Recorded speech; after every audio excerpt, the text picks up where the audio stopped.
Income कभी भी reveal नहीं करनी, अपनी इनकम या बिजनेसेस में प्रॉफिट, पैसा कितना कमा रहे हो कितना, इसके पीछे की साइंटिफिक रीज़न बताता हूँ। अगर इफ़ यू आर मेल, लड़के हो, मर्द हो, मैन हो, जो भी हो, तुम्हें अपनी इनकम कभी रिवील नहीं करनी। सिंपल सी चीज़ है, अगर उस तुम्हारी इनकम अगर कम है तो लोग मजाक उड़ाएंगे, अबे तू इतना कमाता, गरीब है, या जो भी चीज़ क्रिटिसाइज करेंगे। अगर तुम इक्वल कमाओगे तो बोलेंगे भाई यार थोड़ी हेल्प कर दे, वैसा कर दे। और ज़्यादा कमाओगे यानी कि बहुत ही ज़्यादा औकात से ज़्यादा बार कमाओगे तो वो लोग तुमसे मांगेंगे कि भाई मुझे पैसा दे दे, लोन दे दे। यानी कि हर जो बंदा है ना, अगर तुम लड़के हो, मर्द हो, मेल हो, लड़के हो, जो भी हो, अगर तुमने तुम्हारी इनकम रिवील की तो लोग तुम्हारे पास आएंगे उनके फ़ायदे के लिए। That's it.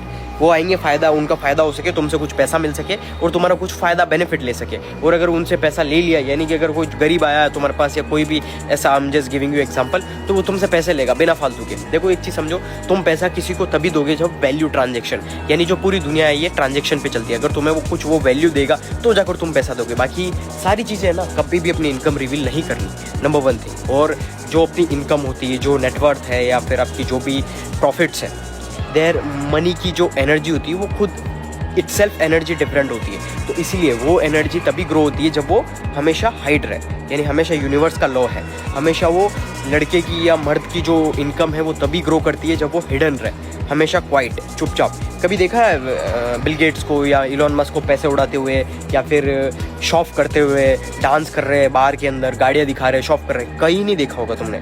नॉर्मल से सिंपल कपड़े पहनते हैं, that's it, that is the real wealth. इस चीज़ को फॉलो करो, you will become ultra successful.